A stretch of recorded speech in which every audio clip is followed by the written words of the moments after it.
Yeah, what did you guys think? That's exactly what I thought the rabbi would say. Yeah, it's not a surprise I would say that. Yeah. How much can the mayor do? I don't know. How bad can it be? Honestly, what's the koach of the mayor? I mean, I don't know. I'm saying it out. I'm asking, like, how much power does he have? Okay, he's going to bring in more Palestinians. That's not going to be good. He's going to bring in more Arabs. I don't know, like refugees. I'm not sure what are his abilities to do. So, like, he can definitely do damage to the economy. He could do damage to a lot of things. But, like, at the end of the day, I don't know. I'm not sure how much. We'll see. I mean, we'll see how much damage if he gets elected. He's probably going to get elected because the other one, the Republican, is like bar gava like crazy and doesn't want to get out of the race. Which, whatever. As Rav Ovadia said it best, halalu rishayim v'halalu rishayim. These are evil and these are evil. Like at the end of the day, en lanu al mi lishaen el avinu shebashamayim. Our salvation is not coming from Como. All right, so let's do some parasha.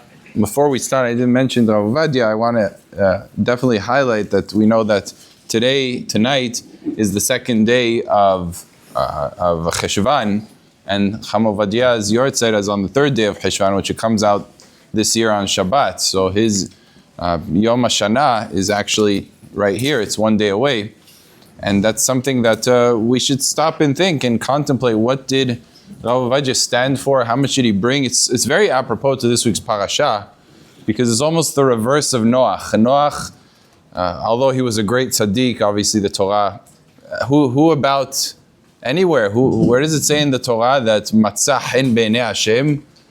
You don't find that by anybody except for Noach. Noach found favor in the eyes of Hashem. That's a pretty high title. It's impressive beyond words. But there was one criticism of Noach, something that I want to actually speak about on Shabbat. I have an idea forming, but it's not fully developed yet. But Noach had a criticism. And the biggest criticism of Noach is he didn't get out of his 4 amot. He didn't try to bring people closer. He didn't try to influence people positively. And he could have done more to pray for his generation, to save his generation. As the Midrash says, he was a raya shatia, which is a very critical language of Noach. He was a foolish shepherd. As the leader of the world, right, as the greatest tzaddik of the world, it was his responsibility to defend. When does he start defending the world? When he leaves the teva. He leaves the teva and all of a sudden he says, Hashem, why did you destroy the world? Hashem's looking at him and saying, where were you? It's gone, it's done. Now you wake up, now you see a destroyed world, and you start crying and you start pleading. What good is that once the world is destroyed? If you would have had those same tears before you entered the teva, we would have had a very different picture. That's how Hashem turns to Noach, as foolish as this timing was way off, and all of a sudden the emotion kicked in way too late, and he really didn't do enough for his generation. Now, certainly Noach had his calculations. He wasn't just a chas v'shalom to say that he was lazy or whatever. I mean, he had great calculations. You could argue very simple. What do you want me to do? You want to enter lehavdil into the bars and start talking to people? They're going to influence me more than I influence them. Like, how much am I capable of doing? So, like, what is the great criticism of Noach? It's obviously on a very high level. You have a corrupt generation. What are the chances that you're going to influence them versus them influencing you? Oh, it's not so simple. This was the argument I saw Rabbi Reisman not Rabbi Menashe Reisman, a different Rabbi Reisman in Brooklyn. He one time gave a shiur about the difference of Avraham Avinu and Lot. It's a brilliant shiur.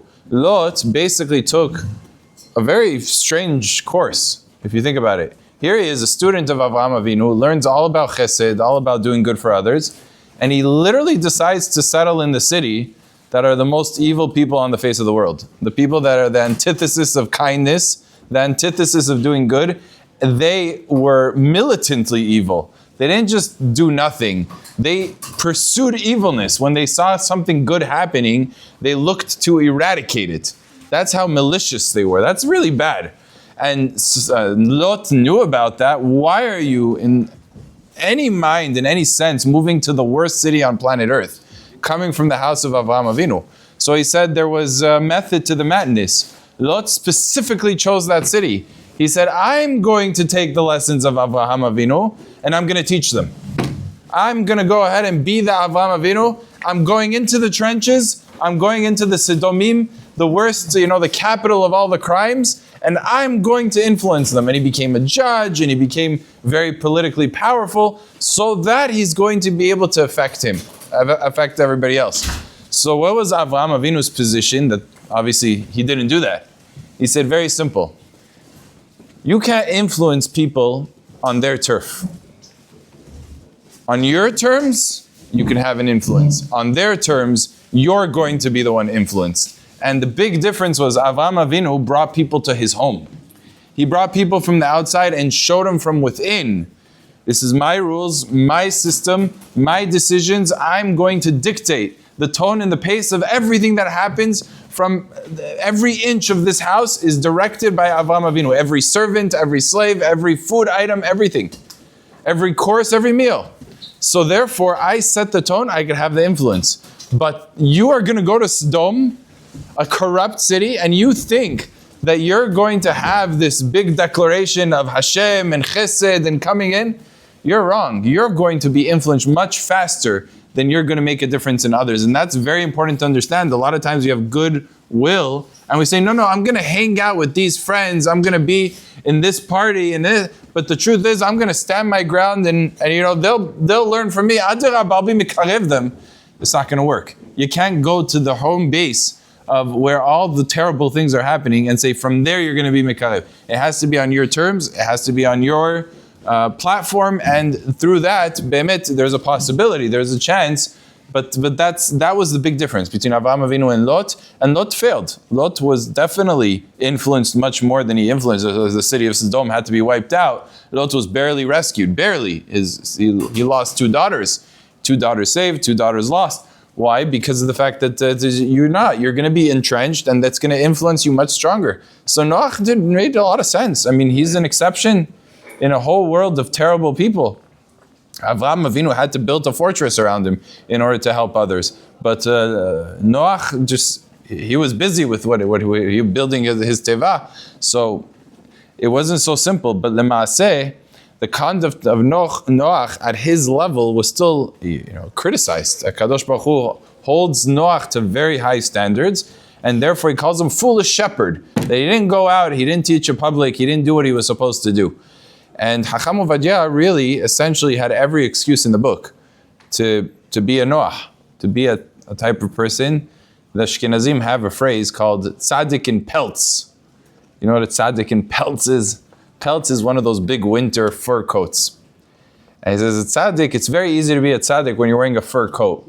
And you're comfortable and everything is good and your own kind finds, it's much easier to be a tzaddik. But to have to go out in the weathers and to really in the trenches is much harder. So Ovadia, in a certain sense, he was able to take from his time to really put down all of his avodat Hashem and to go to the singular Jews, to walk into a person's house and talk to him about send his kids to Jewish schools and not public schools. And that was a big thing. Ovadia would constantly, on an individual level, he didn't say, oh, well, it's a whole nation. How am I going to change a whole nation? I'm going to change one person at a time. I'm going to talk to one person. If I manage to convince him, then good. If not, then not. But look, if you view people as just themselves, it's sort of short-sighted. Even one person is valuable, but it's not one person. In truth is, when you convince one person to send one child to a Jewish school, you're essentially changing generations upon generations. It's a difference of this person becoming a father, having 5 kids, and now those 5 kids are now going to go ahead and they're going to have children, and it's a whole world. It's an entire world of Torah, just one difference. Ovadia understood the long game. He realized, you might be talking to people, and he did. You see his shiurim, it wasn't like 15, 20-year-olds. It was 40, 50, 60-year-olds sitting in his shiurim, and you say, what's going to be? They're not going to change. They are who they are. But you know what? Every single shiur was another lesson, another impact, another idea, an openness, a warmth, a dedication to Torah. And that warmth allowed their children to become Bnei Torah without that fierce resistance. The resistance wasn't nearly the same as if it wasn't. And they became Bnei Torah. If it wasn't their children, it was their grandchildren who became Bnei Torah. And an entire generation was essentially saved because of that foresight to say, like, I don't have to see the difference in this individual's at the shiur. He came in with a small kippah, and he exited with a small kippah. And he comes in every single week, and it's the same story. It's not the same story. He's changed because the Torah changes him. And you might not see it in him, but you'll see it in the children, you'll see it in the grandchildren. And this is how he was zocheh. He realized what it means to help and to really give light to a singular Jew. And he did that over and over and over again without any fear, remorse, or upsetness that he was losing of his own time and sacrificing from his avodat Hashem. And again, his time was so precious. His 1 year was the equivalent of many people's lifetime in accomplishments, in Sfarim, in what he wrote, and what he accomplished, what he did, both on the political end of the establishment of Shas, and on the for sure on the halachic end, which is unprecedented before Rav Ovadia. The amount of accomplishment is a staggering thing. But one of the powerful lessons of Rav Ovadia that I loved tremendously about him is he always told mechanchim. He would go to schools, institutions, yeshivot, and he would tell them this line: Chanoch lanar al pi darko. Do not go ahead and be tough when it comes to Torah. Warmth, love, dedication. Get them to see the beauty of things. Don't shove it down people's throats. It's chanoch lanar al pi darko. He's not able to sit down so much, so give him a little bit. Give it to him, deliver it in an enjoyable way. He was very much pro that. He was very upset when mechanchim would be very tough on their students and force them to shiurim and to learn and to do way above what they're capable of doing, and that wasn't his vision. And he would speak about it very often, that it has to come from a place of endearment of Torah. And the opposite, he would say very strongly that the people that have a difficulty of learning, that they're not so easily sitting in the Beit Midrash. They're not, they're walking around, they're jumping around, they're making noise, they're troublemakers, as they say today. They call them troublemakers. He would say that's not a troublemaker. That's just a very big neshama in a very small body. And the big neshama doesn't know what to do with the small confines. So it's jumping around, it's off the walls. But you should know that's even more reason you should invest, because that neshama is so great that it's capable of being one of the Gdolei Ador. And he really viewed the world that way. That's how he saw things. So Dafka was like the kids that were the troublemakers. They would be the ones, tavo, bo, ata yushev le'adi. You're going to sit next to me, and he would give him it would put him right next to him, because he knew that's a kid being responsive to having such greatness that he doesn't know what to do with it. But you just need to see, and parents, we have to see this. We have teenagers, a lot of us have teenagers, and a lot of times we look and we say to ourselves, what's happening? What's going on? Why isn't it up to the levels? Where are things? I get all the time. When I was a teenager, I remember my mother would go to Rabbanim and be like, what's happening with my son? How's he going? Why is he not respecting me? Why is he not this? Why is he not? And always the Rabbanim, she went to good Rabbanim all the time. And she would ask him, they would say, Atidagi, you have to just wait. It's teenagehood.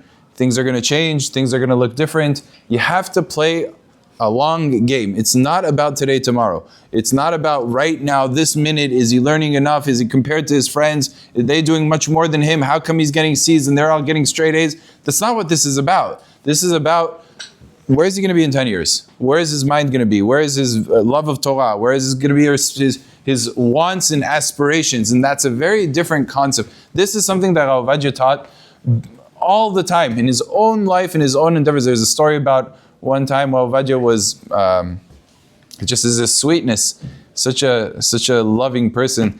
He was once leaving his home, and there were two kids. There were two little kids. And he was going into the car. Now, Rav Ovadia didn't know how to drive. I don't know how many people knew that. He didn't know how to drive. He was always driven. And because he was in a very public figure, and he was employed by the government as the chief rabbi of Tel Aviv, of Eretz Yisrael, right? Different positions that he had. So there was a driver and a car. So at that time, this is many years ago, he had a Volvo. Volvo was a very chashuv, and he said especially, very chashuv. You know, it's a good built, considered prestigious car. The two kids, they noticed the Volvo, and they're like, wow, the rabbi has such a nice car. And he saw that they were enamored, and he heard one of them say, like, whoa, what a car. So he called them both over. Tavo. He got very scared. One of them ran away. He was afraid. The rabbi's calling me, I'm in trouble. Like, automatically he's in trouble. Why would the rabbi call me if I'm not in trouble? The other kid, like scared, comes over to the Rav. He says, Ma Hashem Shelcha? He says to him, Yossi. Rav Ovadia was very, he would say, Lo Yossi, Yosef. He said, Yosef, תגיד לי, שאתה בבית, כמה כוסות יש לך? He said to him, how many cups do you have in your kitchen? What a random question. The kid doesn't even know what he wants from him. He's like, יש לנו בבית הרבה כוסות. We have a lot of cups. He's like, תדע לך, שאני גדלתי, לא היה לי אפילו כוס אחד. We didn't have a singular cup. When our mother wanted to pour us something, they would use cans, like aluminum cans that you would buy, like for tuna fish. We would use cans, and she would give us the water in cans because we didn't have money to afford cups. תדע לך, אם אתה תשב ותלמד טוב, לא רק שיהיה לך Volvo, if you sit and you learn good, you're not just going to have one Volvo, you're going to have 4 Volvos. Let's say he did it, he gave him a nice stira, and he gave him a hug. The kid took that lesson for life. Like, he's a Gdol Ador, like, he cares about me, and Bemet, it's a Rambam. You know, you talk to a kid, you're not telling him about Olam Haba. You know, you tell him the things that he enjoys, he understands. The Rambam says you have to incentivize with things that they get. So Rav Ovadia did. You want a Volvo? You get 4 Volvos. If you go ahead and you sit and learn Torah, then you could get from poverty to the highest levels. That was Rav Ovadia. He didn't have anything. Up until, his 40s, he was broke. Like not anything like we could imagine. And he still learned Torah and did everything the way that a person that Yireh Shamayim would do. And HaKadosh Baruch Hu said, this is a type of person that I'm going to give bracha to. And really the mentality of the Torah. I think one year I said this to dating guys. I said to them, you got this all wrong. A lot of guys, they date, so they're looking like, okay, this is my list. I want a girl that looks very pretty. Period. That's the end of the list, right? That's where it ends. Everything else doesn't matter. But why is that backwards? Because it says in the Midrash is an amazing Midrash, it says the Avot HaKedoshim had the most pretty wives. It says by Avraham Avinu. It's very interesting because Avraham Avinu, right, he was one of 3. He was the oldest. Avraham, Nahor, and Haran. Those are the 3 brothers. And Haran, he had 2 daughters, Milcah and Yiscah. Milcah was older. Yiscah is Sarah, right? Akor Sachim beYofia, that's Yiscah is the same person as Sarah Imenu. But Sarah / Yiscah was the younger one. So Be'emet, it used to be very common for cousins to marry each other, or in this case it was an uncle marrying a niece. It was very common. Avraham Avinu was slated to marry Milcah. And Nahor, who was the second brother, was supposed to marry Yiscah. So how did a Be'emet come out that Avraham Avinu married Yiscah? Now you think about it, in a certain sense, Nahor is entitled to Yiscah, which is Sarah, the most beautiful woman in the world. One of the 7 prettiest women ever to be on the face of Earth, planet Earth. It says about Sarah Imenu. One of the top 7, Sarah Imenu. So how can Nahor, who's sort of slated to marry her, how did that happen? So they say Pshat is very fascinating. Where did Avraham Avinu come from?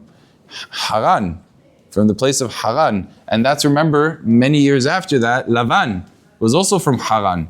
And what does Lavan say? Lo ya'aseh ken bimkomenu latet ha'bechira lifnei ha'bechira. It says, in this place, which is the place that Avraham Avinu came from, we don't go ahead and give the younger before the older. Which means Yiscah was locked in that she's not getting married until Milcah gets married. So Avraham Avinu was supposed to marry Milcah, but he is kind of like, I'm just waiting because I see this Sarah, and she's not just, very, very pretty. She has amazing midot. He doesn't care about the pretty. He cares about the midot, the conduct, the righteousness. Yiscah also comes from the Shekhinah, the presence of HaKadosh Baruch Hu, resided upon her. She was even greater in prophecy than Avraham Avinu. So he was waiting patiently. I don't need to get married. I'm good.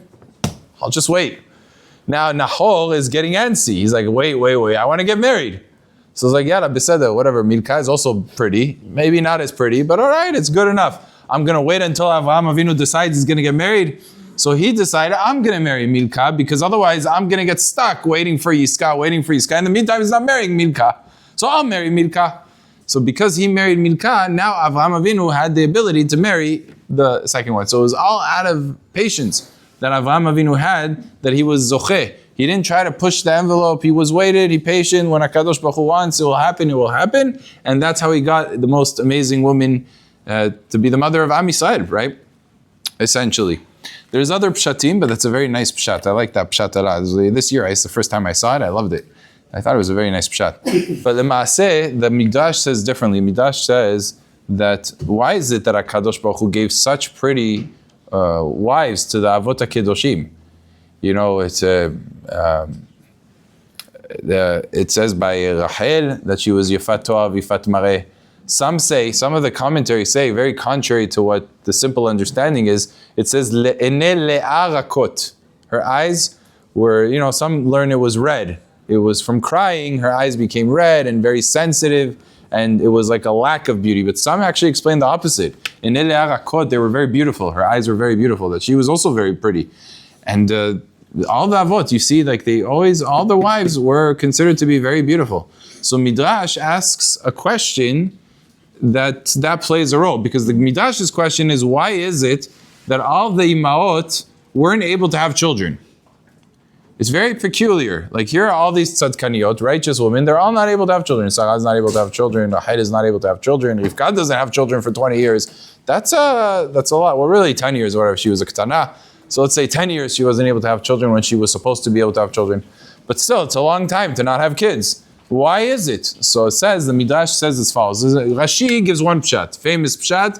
It says because he wanted the Avot HaKedoshim and the Imaot to pray really hard for children. And he loves the tefillah of the tzaddik, and the tzaddikim pray much better. They pray much more wholeheartedly when they need something, they're lacking something, especially that integral of having children, which is the essence of a person, is to bring more children into the world and to teach them the ways of Hashem. So something like that essential, they'll pray from the bottom of their hearts, and that's something that's special to HaKadosh Baruch Hu, which is important for us to understand, because a lot of times we say, oh, it's Min HaShamayim, whatever, Hashem doesn't want me to have kids, we say that's Min HaShamayim. No, it's not the response. Hashem is doing it because He wants you to pray. You're going to go ahead and say it's Min HaShamayim and you're not going to pray so hard, then you're defeating the purpose. It's not Sarai Men who said, Min HaShamayim, it's from Hashem, I should take a bisimha. I should be happy about it. If she would have done that, she wouldn't have prayed, and she would have defeated the whole purpose of why Hashem did it. He wanted her tefillot. So she understood that and she prayed to HaKadosh Baruch Hu. So that's Rashi. But that's not what the Midrash says. The Midrash says something completely different. It says because when a woman gets pregnant, now don't tell this to your wives, okay? Keep this between us. But when a woman gets pregnant, it's okay. If it's on video, it's okay. Right? If she gets pregnant and she has a child, it depreciates from her beauty. Her beauty is lessened as a result. And HaKadosh Baruch Hu wanted to keep the imaot as beautiful as possible for as long as possible. You read this midrash and you're like, what is going on over here? What is this? I mean, that's not even the tzaddikim of our generation don't even think like that. Like, why would that matter? Especially people like Avraham Avinu are light years beyond things. So the commentaries explain in a brilliant point. It's the whole point of the midrash. Meaning, these are great tzaddikim.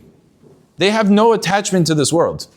This world to them is like sort of a nuisance. It's just like I'm attached to HaKadosh Baruch Hu. Nothing of the physical world really takes much precedence versus the love they have to HaKadosh Baruch Hu in the spirituality. So in a certain sense, in order to alert their senses, to bring them back down to this world, to like get them focused on the Olam Hazeh, you have to it has to be a very strong attention. You know, if he's asleep, and he's a very, very, deep sleeper, you can't just go over to him and whisper in his ear. You have to get his attention. You have to scream really loud, hello, wake up, right? So in the physical world, the Avot HaKedoshim were so far removed that what's going to bring their attention back to the physical world? You needed to up the ante to the highest level, the prettiest a woman could be, in order to get them to even pay attention. Because otherwise, b'chlal, they wouldn't be paying attention to beauty and physical things. So adrabah,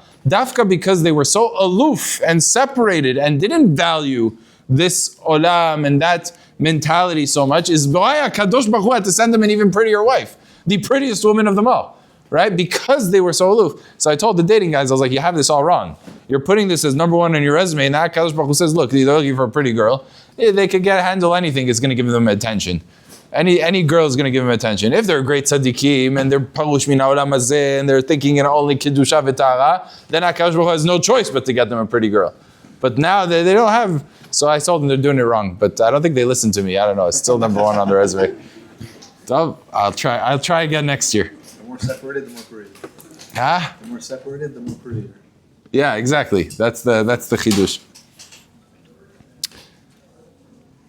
There's also, I think there's a more, for the married guys, there's also a practical lesson to that, because if a person, very, very pshat oriented, if a person is more aloof and connected to Hashem, he's more sensitive to beauty. So mimela, he'll enjoy the beauty of his wife, the beauty around him, the beauty of his children a lot more when a person is connected to HaKadosh Baruch Hu. He's not going to become desensitized to it as well. So that's it's a very good, why the tzaddikim enjoy this world so much. You know, people have this total misconception that the tzaddikim, they don't enjoy this world. Adarabah, they're much more fine-tuned and sensitive to be able to, they have the utensils to be able to enjoy this world much more than anybody else. Because they could eat an apple, and we eat an apple, and we're like, whatever, it's an apple, what's the big deal? And they'll eat an apple, you know what an apple is? It's a Yitzhak HaKadosh Baruch Hu, it tastes so good, it's so fine, it's so refreshing, because their senses haven't been dulled. And therefore they enjoy everything in this world beyond the average person. It's a beautiful thing. So when a person becomes a tzaddik, it's sort of, he enjoys things a lot more, not a lot less. It's one of the big misconceptions that the world tries to fool people, that it's sort of restrictive to be a tzaddik and you don't get to enjoy this world. But it's really the opposite. It's really the other way around. Okay, so we continue. We spoke about, I wanted to say a credible part about Noach that has to do with lions. A famous midrash, a lot of they teach this in first grade and second grade, but I want to revisit it. The first and second grade shir is Vayishaer ach Noach. Noach remains in the teva. What is this word? Ach Noach, says Rashi, that Noach was scarred. He was wounded by the lion. Why was he wounded? Noach came late with the food of the lion, and the lion went ahead and scarred Noach. So, okay, I was the lion, right? We're going to assume Maaseh Bereshit was a little bit different than today. Because everything that was created in the original form was a lot more intelligent, like we find by the Nahash. All the animals had a little bit more intelligence than what we are used to today. So we see lions today, we're like, okay, they don't think, they don't rationalize, they don't have any rhyme or reason. But back then there was a logic and much more of intelligence for even the animals. So if you're a lion and you're saying to yourself, who's taking care of me? Noach. Who's taking care of everything here? Who has all the cards? Noach. So what am I doing? Why would I attack Noach? He's literally my lifeline to everything. The guy it's like taking a donor who's paying you $2,000, $3,000 a month, and you say to him, I'm going to go ahead and spit in his face. I don't think that's so smart, because you're going to potentially lose out on everything. So you got your food late, but you want to not have food at all? That doesn't make sense. So in a certain sense, the lion doesn't sound pretty reasonable. It sounds like very irrational. And yet we find a Gemara by Rabbi Shimon ben Halafta. The Gemara is in Masechet Sanhedrin. Gemara says he was walking down the street, and all of a sudden 2 lions approach him. And those lions were hungry. They didn't eat for days. And that's not a good recipe, right? You're a person, you're a human being, that means you're meat. And these are 2 lions, and they didn't eat. So everybody in such a position, you could imagine, very scary, pikuach nefesh, run for your life. Rabbi Shimon ben Halafta says the lions are simply hungry. HaKefirim sho'agim latarif. They just want to eat. He turns to HaKadosh Baruch Hu, Hashem, you have lions here that are hungry. HaKadosh Baruch Hu, Ribono shel Olam, take care of the lions. And 2 pieces of meat come down from Hashamayim, right before the lions. Mamash min Hashamayim, it comes down, 2 lions, 2 pieces of meat. Interesting thing happens, the lions eat one of the pieces of meat and back away from the other, as if to tell Rabbi Shimon ben Halafta, this is for you. Like thank you. And Rabbi Shimon bar Halafta took the piece of meat, Bemet went to the Beit HaMidrash, and he asked, is this piece of meat kasher? And the Beit HaMidrash says, where did it come from? So it came from Shamayim. They slaughter things properly up there? What do they do over there? They said to him, anything that comes from Shamayim, you can rest assured is 100% kasher. Don't worry. They don't bring tameh mina Shamayim. Shamayim doesn't come from Shamayim. From heaven, everything comes out 100% pure. You can eat it. Mutar to eat. So this is a Gemara. Seems to indicate that the lions are gentlemen. Right? I mean, that's what it comes out. Like, here you have two lions. They left him a piece of meat. Here, b'chavod, you'll take one, we'll take one. They should have eaten both, right? They're starving. Oh, we're going to go ahead and we're going to give you. So what's going on over here? On the one hand, the lions of Noach, they're going and the food comes a little bit late and they're starting to scar Noach and getting upset and even at their own expense, it doesn't even make sense. And here these lions, they're backing away from food that was given to them. So the pshat is as follows, and I saw this in one of the pirushim. I thought it was a beautiful pirush. Pirush is as follows. It's not that the lion did, the lion didn't do. The lion was a messenger of HaKadosh Baruch Hu. And there was a lesson here. What was the reason Noach was forced into a teva for an entire year? You can imagine, it's basically a jail. A whole year of being in jail. The reason was because the whole world around him was corrupt. What was the corruption? There was deterioration of civilization, like what we're seeing today. It's actually very scary because the sort of same indications that happen. Why did that generation mess up so badly? Why did they corrupt the world? Stealing, robbing, adultery, avodah zarah, all of the terrible sins. Why? Because they had everything. There was nothing they didn't have. We spoke about this on Simchat Torah, right? Shmini Atzeret, Simchat Torah. We spoke about how even water they didn't need. We don't need water. We have streams, we have geysers, we have rivers. We don't need rain. So who needs rain? Who needs anything? We're taken care of. They were strong people. There's midrashim about babies being born and already able to fend off animals and they cut their own umbilical cord. It's unbelievable stuff. So these people were independent. Once a person feels independent and secure, I don't need Hashem. I got it. I'm going to take care of myself. And that's what led and precipitated everything that they did. Was that mentality of I have everything in the world. And today, although the world itself is not designed that way, but with all of the various inventions, that's essentially what there is. I mean, a guy can go ahead and basically live in his house. He can live in his house. He could, work from his home, make hundreds of thousands of dollars, and whatever he wants, like on demand, same day shipping, just button, and 5 hours later, boom, he has whatever he just pressed. It's incredible the amount of independence that we have in the world today. There's nothing, and it's like amazing. So HaKadosh Baruch Hu, when he created the original system, there were no seasons. It was 65 degrees the whole year round. Well, today there are seasons, but there's also AC and there's heating. So you're feeling 65 around, 70 degrees all around, thanks to our Yoshi Shem Tovs of the world, right? That are giving us basically what they had 3,000 years ago, we have it today. So l'maaseh, like in a certain sense, the world is repeating itself, where everything is just being handed to people, especially in the Western world. I'm talking mainly in the West. I'm not talking about Africa. I don't know, Miskeni, they're living in a different world. But the Western world is basically the same thing that was happening during the times of Noach, and you see the same results. You sort of see, like, we don't need Hashem. Religiosity is in all-time lows. It's not even that high anywhere in the world, really. I'm not even talking about Jews. I'm talking about anywhere in the world. And the erosion of morality is at the worst points it ever was. There was never such things that we see today. Only parallels we find is the Mabul of like the Gemara. The Midrash says that in the times of the Mabul, they literally had marriage contracts with entities of various types that shouldn't be. And it's incredible that we're seeing that today. We're seeing that with our own eyes. We're basically one step away from bestiality, which is incredible that that's gotten to such a point. It's unbelievable, like the corruption and the immorality and then stealing, you could forget about it. I was just talking to a very close friend of mine, and I was saying, like, I was comparing how different it is when you receive questions on Choshen Mishpat and when you receive questions on, let's say, Ilchot Kashrut.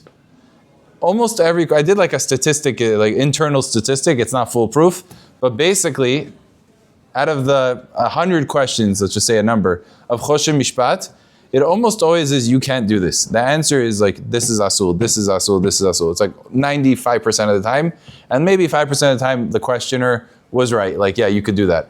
But 95% of the time, asul. And I was comparing it like in Ilchot Kashrut of the kitchen, let's say, almost all the questions I get are all mutar, mutar, mutar, mutar. That's not asul, that's not asul, that's not. It's like incredible, the level of disproportion of our standards of what gizit is, the prohibition of gizit, which Choshen Bishpat essentially just boils down to don't steal, right? And like our perception of what's okay is so far removed. And in here is like Ilchot Kashrut, we're totally in the opposite direction. We think everything is asul when it really is not necessarily the case. Like most of the cases in mutar, it's a completely different thing. So stealing is one of those things that just becomes so rampant in the world. It's unbelievable. There was somebody was telling me, I didn't even know this is true, but evidently you guys will confirm. If you have a sponsored thing on Amazon, your product is sponsored, so you get charged by click. Is this true? Yeah. Meaning anytime someone clicks on it, you get charged a nominal fee. And if they click, let's say there is 1,000 clicks, 10,000 clicks, so then they could charge you a certain amount, and then it gets capped at some point. So one guy, Jewish guy, thought of an idea. He had all these computer mechanisms and apps, I don't know, codings that he did, that he can just go to his rivals on the Amazon sponsor and just like click, click, click, click, click forever, right? So it just basically caps them out. And he was asking, is this allowed to be done? It's like, no. Of course it's not allowed to be done. You're literally stealing from the guy. Poor guy. It's like the hasagot of what's acceptable, what's not acceptable are so out of whack. They're not even close to like being anywhere near. That was the mabul. Everything was okay. You could do whatever you want. You could take from him, I could take from him. It's not so much. It's not a big deal. It's not shaveh puta, grama, shinui. You don't even know what you're going to get. What kind of iteri you're going to figure out over here.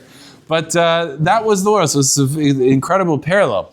So that was the world before Noach. So what was the zechut of Noach? Why did Noach have any right and legitimacy to be alive? So one simple answer. Olam chesed yibaneh. A world that destroyed and eroded entirely the civilization of mankind. There is only one reason and permissibility for its survival. Chesed. You have to counteract it. Noach, you have to have sleepless nights. Day and night, it says the whole time, the whole year he was in the teva, they didn't taste the taste of sleep. Meaning to say, they never actually went to sleep. If they dozed off, and then they got right back up and got back to work. It's incredible. The man had to be involved with chesed 24 hours a day. When he was a little bit negligent, a little bit late to the lion, it's not that the lion was punishing him. It's saying if you don't have a positive of chesed, you don't have a right to exist. And that was the message. That's the message of the lion to Noach. And that's true to our world. We have to be proactive. When Avraham Avinu heard of Noach and that he exited the teva and he said, what was the big zechut? And Noach said, I fed the animals for a whole year. He said, he did chesed with animals. I'm going to do chesed with human beings. And Avraham Avinu learned an incredible lesson from Noach. That it's not just, I'll do chesed, I'll check a box, I'll check in over here. One chesed at 10 o'clock, another one at 3 o'clock in the afternoon. No, it's 24 hours a day, all the time. Just constantly, whenever I'm available, I will be consciously aware of chesed. And that proactiveness is allowed for Noach's survival, and really that's what generates. But also, chesed is incredible, because it's one of those hidden gems that people don't understand how satisfying and addicting it is.